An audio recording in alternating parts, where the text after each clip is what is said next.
오늘은 창세기 43장 1절에서 14절 말씀입니다. 지난 시간들을 좀 이어서 설명을 하자면, 이집트에서 이제 양식을 얻어왔죠. 근데 양식을 얻어와서 바로 가지는 못하고 야곱이 거절한 바가 있기 때문에 오랜 기간이, 그 기간이 얼마나 된지 모르겠습니다만은 아무튼 가져간 그 양식이 다 떨어지게 된 그런 과정을 보게 되어집니다. 그런데 다시 이제 양식을 구하러 이집트로 가야만 하는 거죠.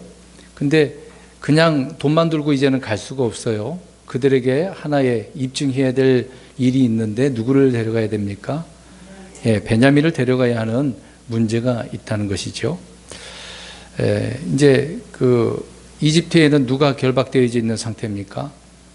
시므온이 결박된 채 형제들이 돌아오기만을 기다리고 있는 그런 과정. 이런 과정이 별거 아닌 것처럼 보이긴 하는데요. 근데 이런 과정 속에서 요셉은 그들의 진실성을 시험하고 있는 것이다라고 보면 되는 거죠. 그러니까 베냐민만 데려가면 돼야 안 돼요. 되는 거죠. 요셉이 말한 부분이 그것만이 있으니까 다른 건 추가적으로 한 얘기는 없었기 때문에 베냐민만 데려가면 그들의 진실성이 드러나는 부분인 것입니다. 아무튼 이런 그 별거 아닌 것처럼 우리가 쉽게 넘어갈 수 있는 부분이지만 다 그렇게 하고자 하는 의미가 요셉에게는 있었던 것이죠. 그들을 여전히 좀 어떤 상황인지를 봐야 되고 또 형제들이 어떻게 변했는지도 봐야 되는 부분이 있기 때문에 그렇습니다. 야곱과 요셉의 형제들은 지금 이런 어려운 일을 당하는 것이 그냥 뭐 운이 나빠서 하필이면 뭐 이런 일이 이어졌나 뭐 있을 수도 있겠지만 꼭 그런 문제는 아니라는 거죠. 그들은 이런 일들이 그냥 하나의 재앙이고 고난으로만 그렇게 보일 수도 있겠습니다만은, 그러나 이런 부분에 있어서는 영적인 눈이 열려져 있어야 된다는 것이죠. 왜 이런 일이 왔는지 자신을 돌아보고 아니 하나님 앞에 물어보고, 그러니까 영적인 그런 안목과 또 하나님 편에서 볼 수 있는 믿음의 눈이 필요하다라고 하는 부분인 것입니다. 근데 대부분 사람들은 오늘 이제 야곱과 그의 형제들을 살펴보면 그냥 현실에만 주고받고 왜 이런 일이냐, 너 때문이냐, 누구 때문이냐, 아니면 환경 때문이냐, 이런 식으로 핑계를 대면서 다투기도 하는 것이지 않겠습니까? 근데 우리는 이런 일이 있게 되어지면 항상 믿음의 눈으로 이것을 판단을 해야 됩니다. 그냥 현실을 보지 말고 그 이면에, 보이지 않는 이면에 하나님께서 어떻게 운행하시고 계획하셨는지를 알아야 된다는 거죠. 그런 맥락 속에서 우리가 지금 코로나19 문제도 그렇습니다. 이런 문제도 쉽게 우리가 생각하고 넘어갈 일은 아닌 것이죠.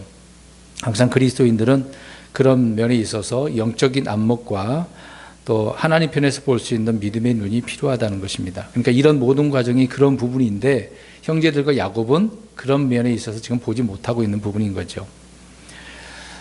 오늘 이제 그 부분에 가서 또 뒤에서 말씀드릴 부분이 있겠습니다만은, 야곱은요 이제 시므온도 잃더라도 이제는 베냐민을 보내고 싶어 하는 그런 마음이 없었던 거죠.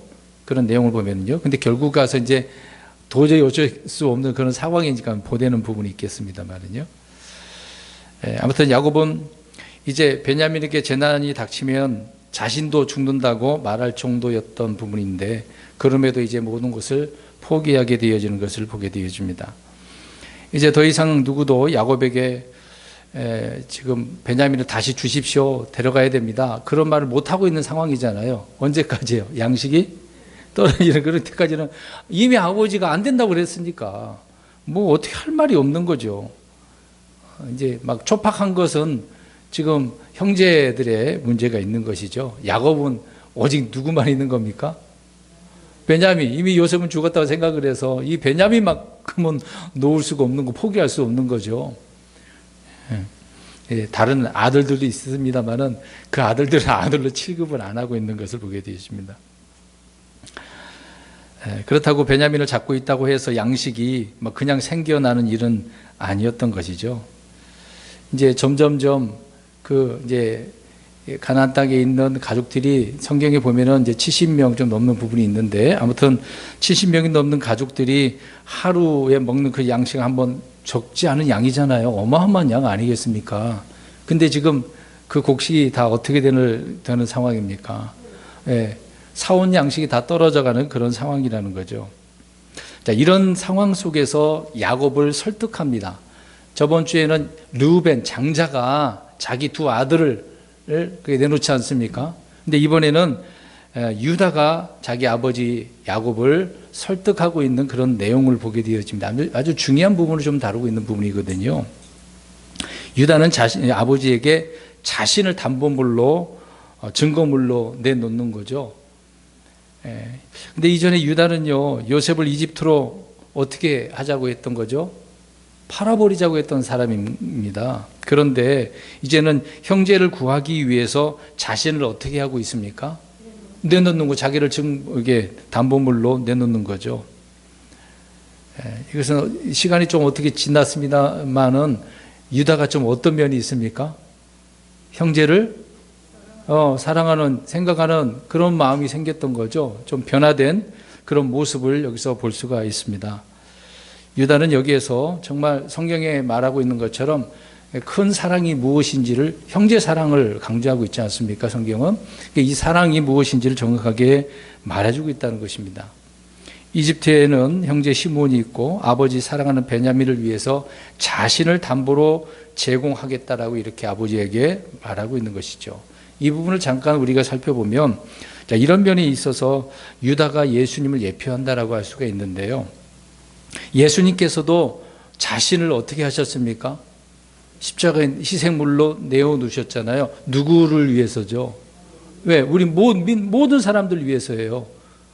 그것을 받아들이는 믿는 사람에게는 더 큰 은혜가 있겠습니다만은, 아무튼 주님께서는 우리를 위해서 희생물이 되셨던 것입니다. 그러니까 자신을 내어주셨다라고 말씀을 하고 있는 거죠. 그래서 고린도전서 5장 7절 끝부분에 보니까 우리의 유월절 어린 양 곧 그리스도께서 우리를 위하여 희생물이 되셨느니라 라고 이렇게 말씀을 하고 있습니다. 그러니까 예수님께서 우리를 위해서 희생물이 되셨고 또 영원한 구원의 보증이 되셨으니까 얼마나 감사한 일이겠습니까? 또 에베소서 5장 2절을 보면은요, 그리스도께서 우리를 사랑하사 우리를 위해 자신을 향기로운 냄새의 헌물과 희생물로 하나님께 드리신 것 같이라고 이렇게 이야기하고 있습니다. 그러니까 우리를 사랑해서 우리를 위해서 자신을 희생물로 내어주셨다라고 이야기를 하고 있습니다. 이보다 더 큰 목적, 동기, 어떤 사랑이 어디 있겠습니까? 엄청난 은혜를 우리에게 베풀어 주신 것이죠. 사랑이라고 하는 것을 율법의 완성이라고 하지 않습니까? 그러니까 예수님께서 이렇게 보여주셨어요. 그 사랑이 무엇인지를. 그런 것처럼 이제 유다도 변화된 모습을 여기서 볼 수가 있습니다. 형제를 위해서 자신을 어떻게 해요? 내어주는 담보물로 제공하는 그런 모습을 보게 되어지는 거죠. 여러분, 형제 간에 사랑이 없을 때 야곱의 아들들은 형제들이 아니라 무슨 관계입니까? 원수잖아요, 원수. 형제들은 사랑을 해야 되는데 형제 사랑이지 않습니까? 원수보다 못한, 어떻게 보면 서로 그런 살인자들인 것처럼 보이는 거죠. 그러나 형제 사랑이 있을 때는 비로소 형제이고 가족이라는 것을 보게 되어집니다. 그래서 유다는 형제를 위해 자신을 담보로 내음으로 큰 사랑을 보여준 것을 보게 되어지죠. 이때 이런 사랑, 야곱은 어땠을까요? 야곱은 이런 사랑, 형제 사랑이 있었겠습니까? 에서와 문제에 있어서? 그런 건 없죠. 야곱은 그런 면이 없었습니다. 이런 모습을 볼 때 얼마나 감동이었겠어요. 어떻게 보면은요. 그런데 유다가 이런 모습을 보여주니 야곱의 마음이 녹아질 수밖에 없는 거죠. 뒤에 내용을 보면은 포기를, 그 말을 듣고 하게 되어진 것을 보게 되어집니다. 아무튼 유다는 아버지 야곱에게 내가 그를 위해 보증인이 되리니 아버지께서 내 손에 그를 요구하소서라고 이야기를 하는 겁니다. 그냥 말만 하는 것은 아니었다는 거죠. 실제적으로 그렇게 한 것입니다. 이런 면에서도 유다가 예수님을 예표하고 있는 것이다라고 할 수가 있는 거죠. 나중에 야곱이 그래서 창세기 49장 8절에서 10절에서 보면은요, 유다를 놓고 축복할 때 그 유다에서 누가 나오는지를 설명을 하고 있습니다. 이제 실로가 오실 때까지 홀이 유다를 떠나지 아니한다라는 말씀이 있습니다. 또 유다는 사자 새끼라고 이야기를 하고 있습니다. 또 49장 8절에 보면 내 아버지의 자식들이 내 앞에서 절하리로다라고 이야기합니다. 그러니까 자식들이 이제 누구한테 절합니까? 물론 여기 보면 요셉에게 절하지만 야곱의 그 예언을 통해서 보면은요, 이스라엘 백성들이 유다에게 전한다고 얘기하고 있습니다. 절한다고. 이게 곧 누구를 이야기합니까? 야곱이 이 유다를 축복할 때 누구를 지금 예표하고 있는 거죠? 예수님을요. 그래서 중요한 부분을 여기서 다루고 있는 거죠. 그만큼 유다가 지금 어떤 모습으로 변화된 모습으로 보여줬는지를 말하고 있다는 것입니다. 자, 그 뒷부분에 말씀드리기로 하고요. 1절부터 보겠습니다. 43장 1절. 그 땅에 기근이 심하더라. 자, 기근은 끝나지 않았습니다. 몇 년 동안입니까? 7년입니다. 7년 동안 계속되는 것이죠. 물론 이미 시작돼서 기근이 있다가 떨어져 곡식이 없으니까 구하러 가지고 왔고, 그러니까 좀 몇 년이 지났는지까지 그 내용이 안 나오지만 모르지만은요, 아무튼 심각한 그런 때죠. 7년 동안 계속되고 있습니다. 이집트에서 구해온 양식이 그래서 이제 오래 버틸 수는 없었던 거죠. 그러니까 7년이라고 한 다음에 그 양식이 얼마나 되겠어요? 7년 버틸 수 있겠습니까? 그러지 못하겠죠. 자, 여기서 우리가 한번 생각해 보겠습니다. 이 기근이 오게 되면 정말 심각한 거죠. 먹을 것이 없으니까 어떻게 하겠습니까? 그 먹을 것 때문에 폭동이 일어나는 경우도 있는데, 정말 이 기근이 심하다라고 할 때 이걸 영적으로 기근이 임한 그런 부분을 보겠습니다. 여러분, 실제 기근이 있으면 비가 안 내리면 심각한 얘기잖아요. 그것도 7년이면은요, 1, 2년도 아니고 7년이면 있는 거 다 떨어질 수밖에 없습니다. 그냥 굶어 죽는 거죠. 네. 빼앗아서 내가 먹고 유지할 수 있다 하더라도 결국 구하지 못하면 죽게 되어지는 겁니다. 이제 비도 안 내리는데 물도 없으면 어떻게 살겠어요? 근데 이 기근을, 이 땅에 영적 기근이 심하다라고 하는 그런 부분을 잠깐 말씀드리려고 하는데, 자, 이런 기근은 주님께서 보내신 기근이라는 겁니다. 물론 실제 이 땅에서도 기근이 있을 때도 주님께서 다 하시는 부분이겠습니다만은, 이 시대의 사람들은요, 내가 배부르다, 부족한 것이 없다, 돈이 있으면 다 된다고 생각을 하니까요. 그렇지만 주님은 그들을 향해서 줄이고 헐벗고 아무것도 보지 못하는 자라 라고 이렇게 말씀을 하고 있다는 것입니다.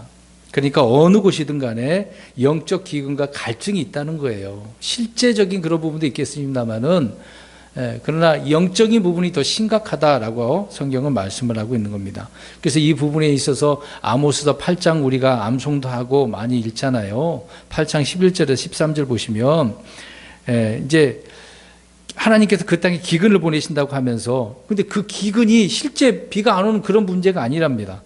그것은 빵으로 인한 기근도 아니고 물로 인한 갈증도 아니며 오직 주의 말씀들을 듣는 것에 대한 기갈이다. 뭐가 지금 기근이라고 이야기하는 거예요? 실제 빵 문제가 아니라 말씀에 대한 부분인데, 그것이 듣는 것이라고, 제대로 말씀을 누가 선포하지 못한 거죠. 잘못 듣는 것이고, 이제 그런 부분이 있습니다.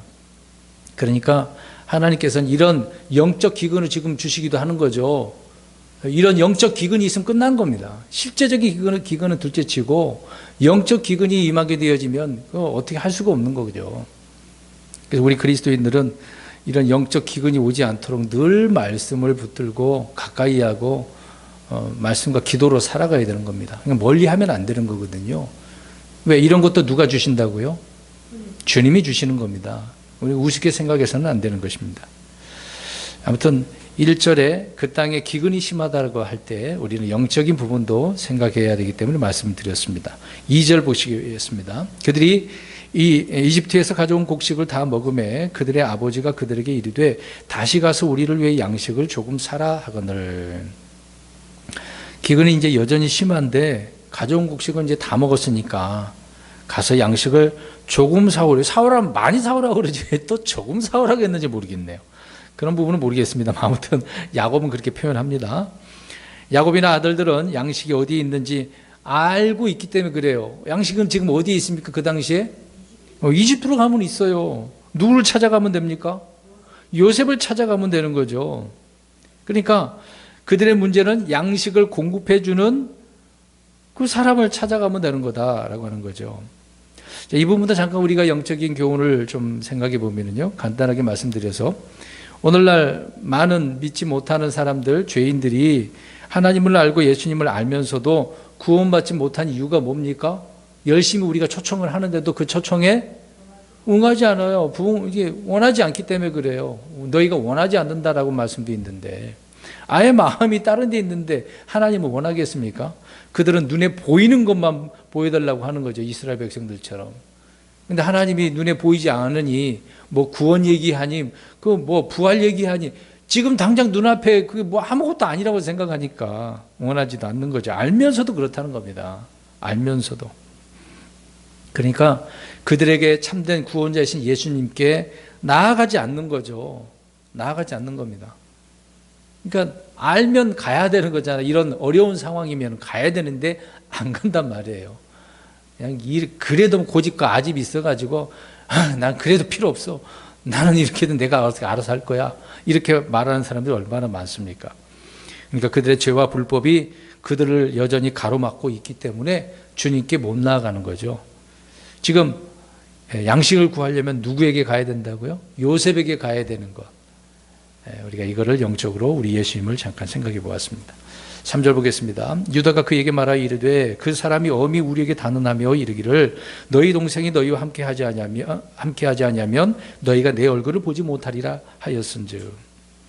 양식을 사오라는 야곱의 말에 유다가 이제 요셉이 한 말을 전해주고 있는 거죠. 아주 중요한 부분입니다. 이것도요. 이 유다가 그러면 다른 형제들도 있는데 유난히 이 부분을 계속해서 생각하고 있었기 때문에 아버지에게 지금 이야기하고 있는 장면을 보게 되어집니다.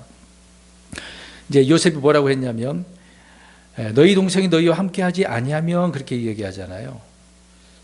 이 순간은 지금 다른 형제들에게 막 물어보지도 않은 상황이죠. 이미 자기가 들었던 말을 아버지에게 전해주고 있는 겁니다. 뭐 형제들의 의견도 중요한 것도 아니고 아버지 의견도 중요하지 않아. 지금 그곳에 있는 총독이 뭐라고 했기 때문에요.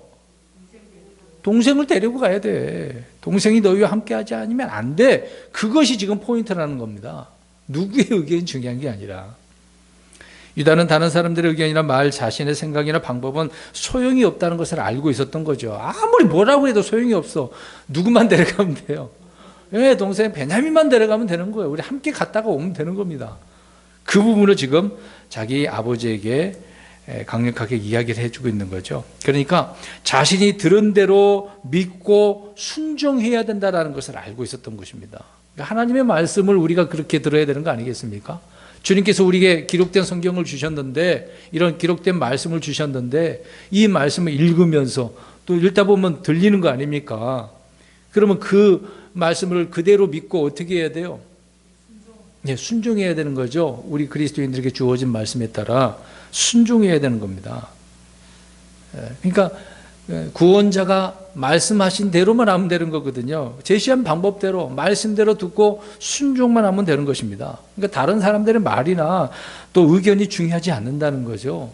누구한테 물어볼 필요도 없어요. 누군가에게 복음을 들었는데 가족들이 가가지고 그런 말을 하는데 나 교회 가봐야 되나? 믿어야 되나? 그럴 필요가 있어요? 없다는 겁니다. 네, 이런 부분에 있어서 유다는 요셉에게 들은 말을 그대로 믿고 이대로 해야 된다라고 아버지한테 이야기했던 것이죠. 자, 중요한 부분을 이렇게 유다는 그 말을 언급하고 있는 겁니다. 4절, 5절을 보겠습니다. 아버지께서 우리 동생을 우리와 함께 보내시면 우리가 내려가서 아버지를 위하여 양식을 사려니와 아버지께서 만일 그를 보내지 아니하시면 우리가 내려가지 아니하리니 그 사람이 우리에게 말하기를 너희 동생이 너희와 함께하지 아니하면 너희가 내 얼굴을 보지 못하리라 하였나이다 하며. 유다는 아버지에게 베냐민을 함께 보내지 아니하면 양식을 사러 이집트에 안 가겠습니다 라고 이야기하고 있는 거죠. 가봤자 소용이 없는 거예요. 그냥 갔다가는 어떻게 되는 겁니까? 오히려 이제는 입증시키지 못했으니까 죽는 거죠. 뭐 시몬뿐만 아니라 같이 간 사람들 죽을 수밖에 없죠. 그러니까 동생이 없이는 이집트로 가면은 죽게 될 수밖에 없기 때문에 안 간다고 하는 것이죠. 유다는 계속해서 요셉이 한 말을 반복적으로 아버지에게 이야기를 하고 있는 겁니다. 그러니까 이집트 총독이 말한 것들을 마음속에 깊이 새기고 있기 때문에 그러는 거죠. 총독의 말을 농담으로 듣지 않았다는 겁니다. 우리가 하나님의 말씀도 농담으로 여기면 안 되잖아요. 성경에 주님의 말씀을 농담으로 여겼던 사람들이 얼마나 많습니까? 특히 우리가 롯 알잖아요. 롯의 사위들이 어떻게 했습니까? 농담으로 여겼다고 그랬습니다. 자기 아버지가 시아버지래요. 장인이 이야기한 거를 그대로 들어야 되는데 농담으로 여겼다고 하지 않습니까? 그러면 안 되는 거죠. 이게 통치자가 하는 말에 대해서 그대로 받아들여야 되는 거죠. 6절 말씀 보겠습니다. 이스라엘이 이르되 너희가 어찌하여 너희에게 또 동생이 있다고 그 사람에게 고해 이같이 내게 해가 되게 하였느냐 하니, 참 야곱은 자기에게 이런 좀 힘들고 어려운 부분만 있으면 꼭 이렇게 얘기를 하네요. 아무튼 이거 이렇게도 저렇게도 못한 진퇴양난에 빠진 야곱이 정말 고뇌에 빠진 그런 상태에서 이 말을 하고 있는 거죠.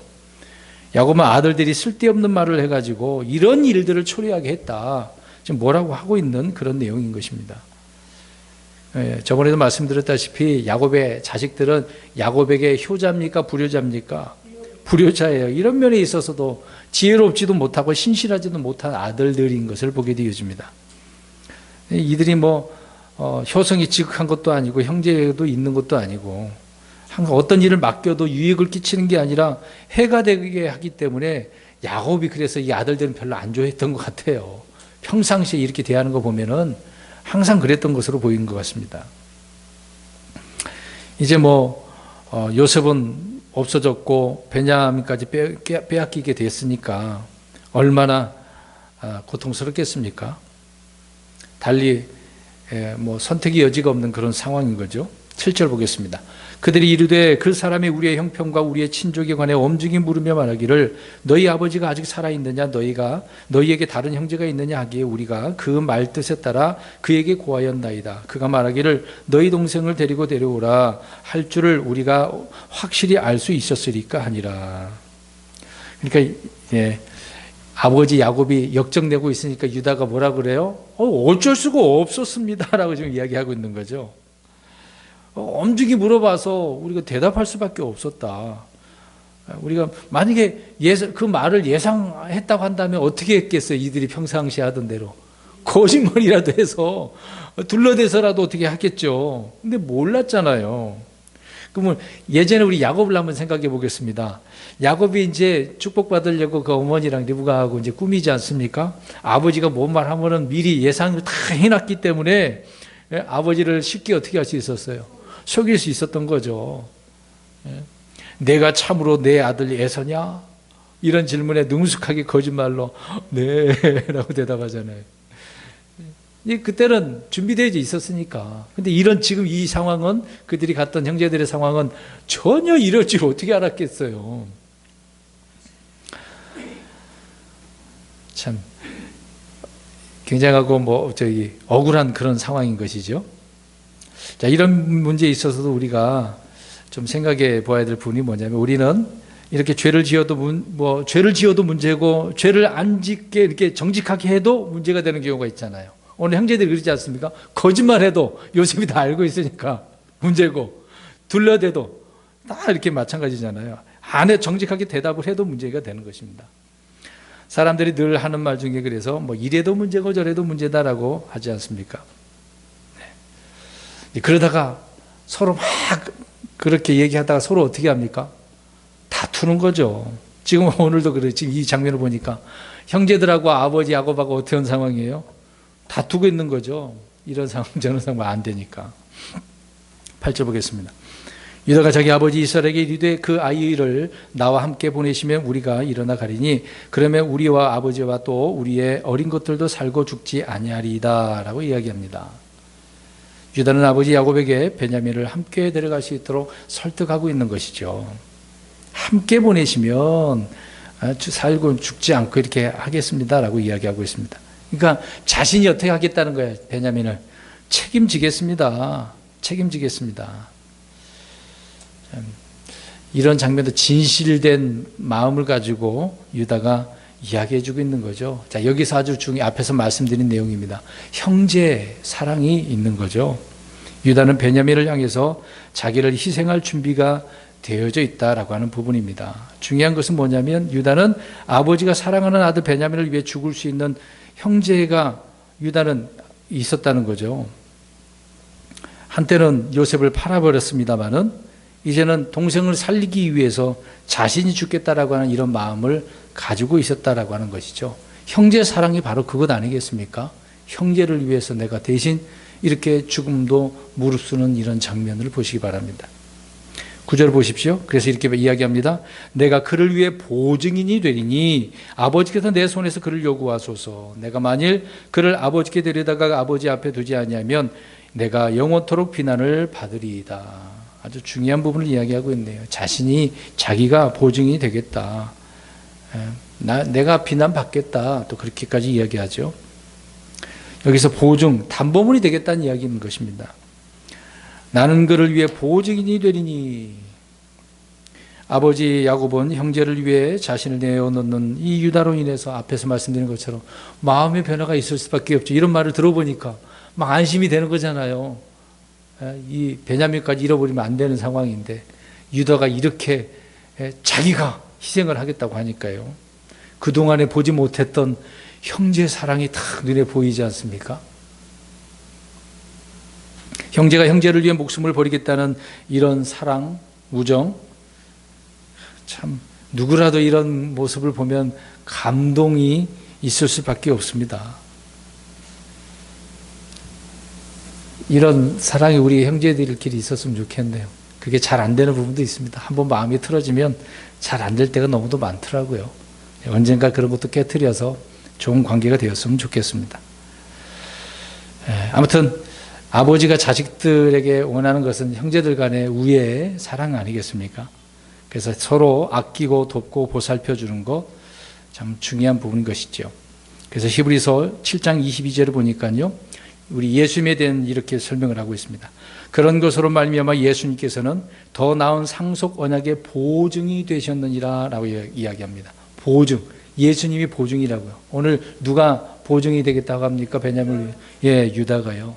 우리 예수님도 그러신 분이죠. 그래서 유다에서 주님이 나셔서 그런 부분으로 이렇게 형제들을 위해서 보증을 하시는 우리 예수님을 보시기 바랍니다.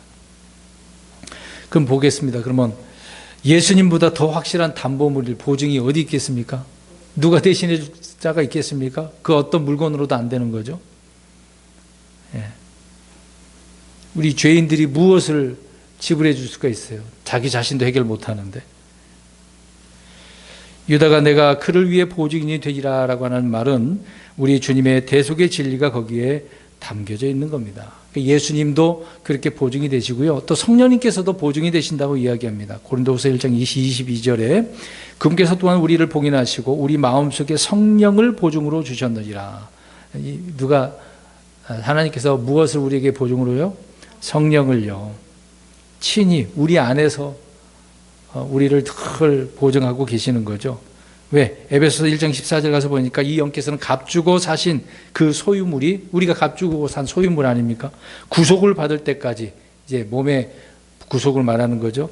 우리의 상속 유업의 보증이 되사 그분의 영광을 찬양하게 하시느니라. 그때까지 이렇게 보증이 되어 주신대요. 그러니까 한번 우리 안에 성령님 들어오시면 어때요? 나가셔요? 안 나가셔요? 안 나가셔요. 늘 보증이 되시는 거예요. 우리 안에서. 얼마나 감사한 것입니까?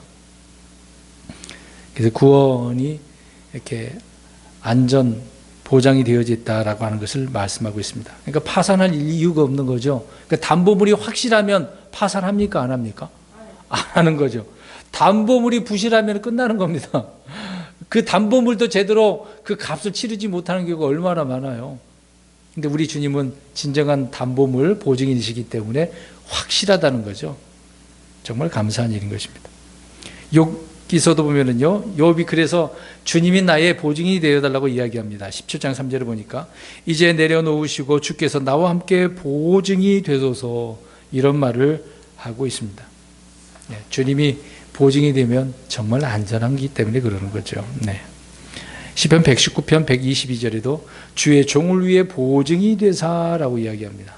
119편의 시편 기자가 그렇게 주님께서 자신을 위해 보증이 되라고 이렇게 요구하고 있는 거죠. 계속해서 보겠습니다. 43장 10절 보십시오. 우리가 지체하지 아니하였더라면 분명히 지금쯤에는 두 번째 갔다 왔으리이다 하니. 양식이 떨어질 때까지 계속해서 야곱은 어떻게 한 겁니까? 대답은 안 주고 미루고 있는 거죠. 싫어, 안 돼, 계속 미루고 있는 겁니다. 베냐민을 이집트로 데려가는 일을 계속해서 반대했다는 것인데, 진작에 갔다 왔으면 두 번 갔다 왔다는 이야기죠. 그대로 우리가 그 문장 그대로 이해를 하면 되겠습니다. 11절 12절 그들의 아버지 이스라엘이 그들에게 이르되 이제 어쩔 수 없이 그리해야 할진대 이렇게 하라. 이 땅에서 나는 가장 좋은 열매를 너희 그릇에 담아 그 사람에게 예물로 가져갈지니 곧 유향 조금과 꿀 조금과 향료와 몰약과 견과와 아몬드니라. 또 너희 손에 2배의 돈을 가지고 가되 너희 자루 아귀의 도로 가지고 온 그 돈을 다시 너희 손에 가지고 가라. 혹시 그것을 못 보할 수도 있느니라. 이제 야곱은 어쩔 수 없이 드디어 결정을 내렸네요. 그래서 어쩔 수 없이 그리해야 될진데 라고 이야기하고 있습니다. 이제 그런 말을 하면서 나름대로 총독에게 갖다 줄 예물을 준비하고 있는 거죠. 예전에 에서를 만났을 때 어떻게 했습니까? 먼저 무슨 공세를 했어요? 뇌물 공세를 한 거죠. 그냥 그것을 보면 사람들이 녹아지기 때문에 그러는 것입니다. 사실상 요셉은 그런 거 필요가 없는 건데 야곱의 입장에서는 경험도 있고 그러니까 나름대로 자기 방식대로 이런 것들을 준비하게 하는 거죠. 그래서 이거 하면 받아줄 줄 알고 생각을 하는 것을 보게 되어집니다. 근데 여기서 좀 희한한 면이 있네요. 보십시오. 지금 무슨 상황입니까? 7년 동안 기근이 있는 상황이에요. 근데 지금 양식이 다 떨어졌다고 했는데 뭐가 있어요? 여러 가지. 특상품. 그것에서 나는 뭐 특상품이 있는 거죠. 그 예물로 그렇게 주라고 하고 있습니다. 중요한 것이 있네요. 뭐가 없는 걸까요? 그렇죠. 양식. 이거는 양식이 아니잖아요. 사실상 우리 한국 사람 입장에서는 쌀밥, 보리밥, 이걸 안 먹으면 어떻습니까? 빵을 잘 못 먹잖아요. 먹어도 한계가 있죠. 특히 김치도 못 먹어봐요. 아무튼 양식을 못 먹으면 그렇습니다. 쌀을 주식으로 하는 사람은 그런 거고, 그러면 이곳에서는 뭘 주식으로 했겠습니까? 그 당시에. 밀가루죠. 밀이죠. 예. 근데 영어로 보면 이제 콘이라고 나옵니다. 콘. 우리가 흔히 콘 그러면 뭐라고 생각을?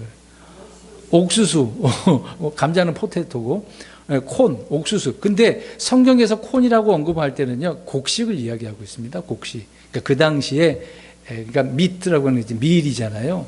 밀. 그걸로 이제 빵을 해서 먹는 거니까. 자, 왜 이런 얘기를 하냐면 지금 그들에게 없는 것이 무엇인지를 이야기. 기근인데도 있긴 있는 것이 있잖아요. 이걸 갖고 버틸 수는 있을 거 아닙니까? 근데 진정한 먹는 곡식, 양식이 아니라 그 얘기죠. 그러니까 그 양식은 빵을 말하는 거잖아요. 빵. 그럼 이것도 우리가 지나쳐서는 안 됩니다. 이런 장면도 그냥 넘어가는 문제가 아니죠. 생각해보세요. 오늘 세상에는 갖가지 좋은 것들이 많이 있어요. 지금 야곱에게도 좋은 곳이 있긴 있잖아요. 꿀도 있고 향료도 있고 유향도 있고 몰약, 견과류도 있잖아요. 아몬드도 있지 않습니까? 이것도 건강에 좋아요, 안 좋아요? 좋은 것들이잖아요. 근데 뭐가 없다고요? 빵, 양식, 곡식이 없다고요. 곡식이. 자, 이런 면을 우리가 어떻게 생각을 해야 되냐면 생명의 빵이신 누가 없다고 우리가 영적으로 교훈을 받는 겁니까? 예수 그리스도잖아요. 생명의 빵. 지금 이 세상에 사람들이 있는 거 다 있잖아요. 없는 게 뭐가 있습니까? 근데 불신자들에게 누가 없어요? 예수님이 없다니까요. 예수님이 없어요. 생명을 줄 수 있는 하늘에서 내려온 빵 없으면요, 줄이는 거죠. 영적으로 줄이니까.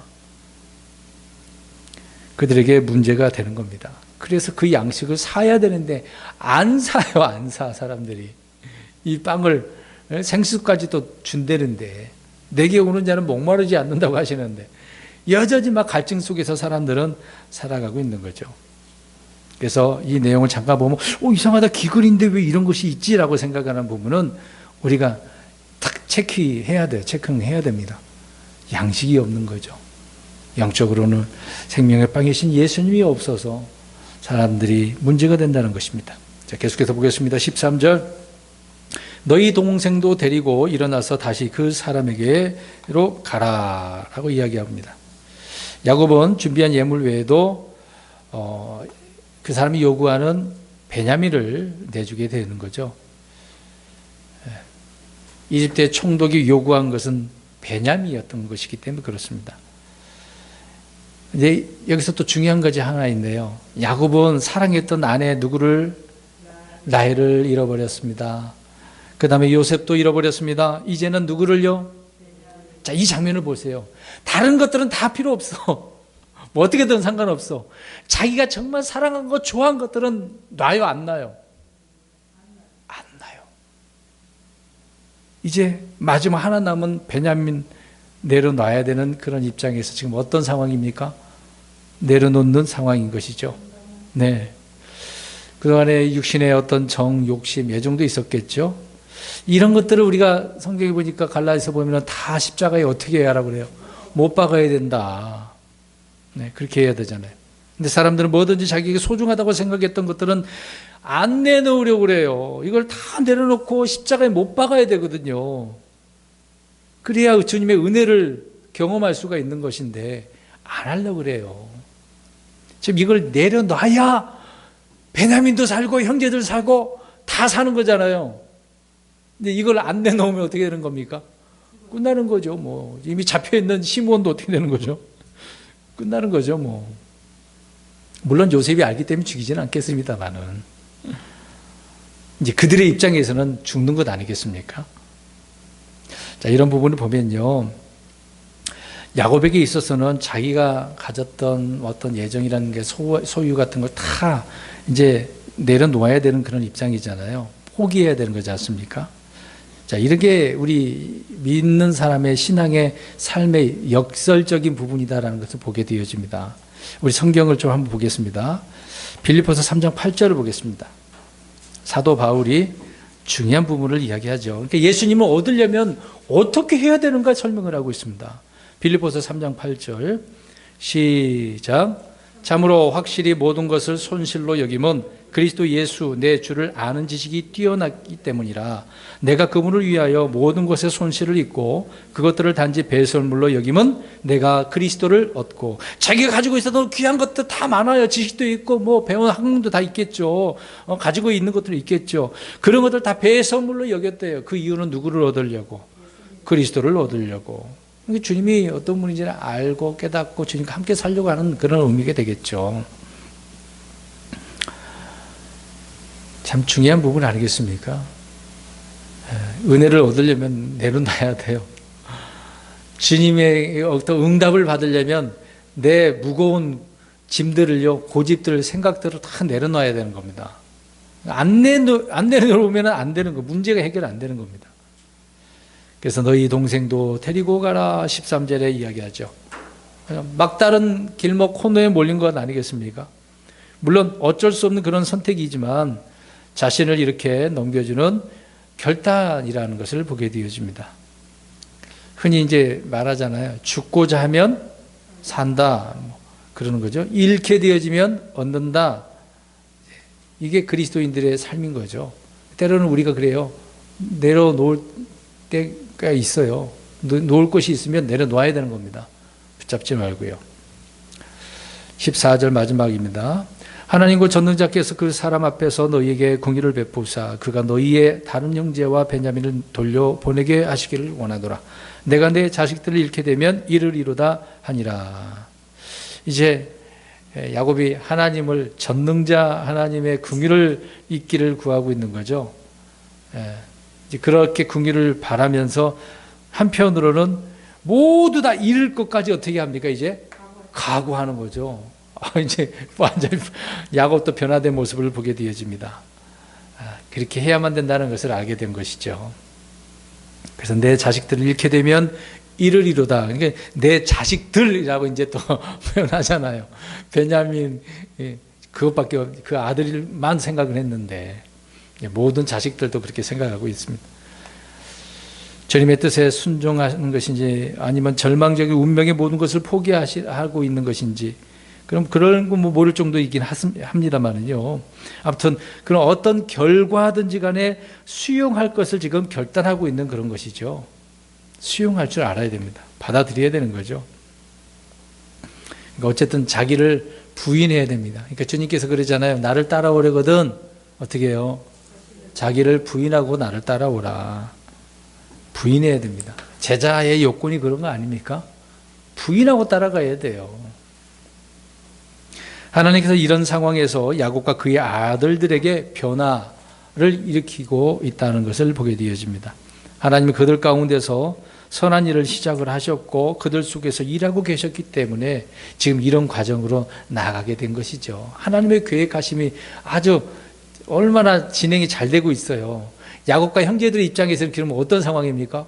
막 고난이라고 생각하는 거예요. 재앙이라고 생각하는 거예요. 그러니까 하나님께서 보실 때는 하나님의 계획대로 다 잘 돼가고 있는 거잖아요. 하나님 시각으로 우리가 봐야 되는 겁니다. 결과를 그래서 잘 수용을 할 때 해야 되는 거죠. 자, 여기서 마지막으로 하나 우리가 참고적으로 말씀드릴 것이 있는데 앞에 11절과 13절과 14절 보시면 야곱은 요셉을 일컬어 그 사람이라고 이야기하고 있는데 모르니까 이제 그 사람이라고 표현하고 있는 거죠. 별것도 아닌 것처럼 보이긴 하지만 나중에 그렇게 예수님을 그렇게 부르고 있습니다. 이제 훗날 빌라도가 유대인들을 향해서 이 사람을 보라, 뭐 죄가 없지 않냐 봐라, 막 그렇게 얘기하는 부분이 있잖아요. 나중에 이스라엘은 요셉을 알지 못한 채 그 사람이라고 그렇게 지칭한 것처럼 나중에 예수님을 그렇게 이야기를 하고 있습니다. 그들은 자신들이 찌른 예수님이 하나님의 아들인 것을, 그리스도인 것을 알게 되어지는 거죠. 왜 예수님 죽일 때는 몰랐어. 그냥 그 사람, 이 사람 그렇게 표현한 거잖아요. 근데 나중에는 아는 거죠. 그러니까 나중에 이제 야곱이 이제 그렇게 지칭을 했는데 가서 이제 그 소식을 듣고 다 알게 됐잖아요. 가서 누구를 만나요? 요셉을 만나는 거죠. 그 사람이 내 아들이었구나. 그분이 우리 예수님 하나님이었네? 라고 이스라엘이 알게 된 것처럼 말이죠. 오늘 결론적으로 말씀드리자면 한 가지만 생각하면 되겠네요. 유다가 자신을 무엇으로 내놓습니까? 보증, 담보물로 내어준 거다. 이거는 형제 사랑이다. 희생물이 자신을 희생한 거잖아요. 우리 예수님이 그런 것처럼.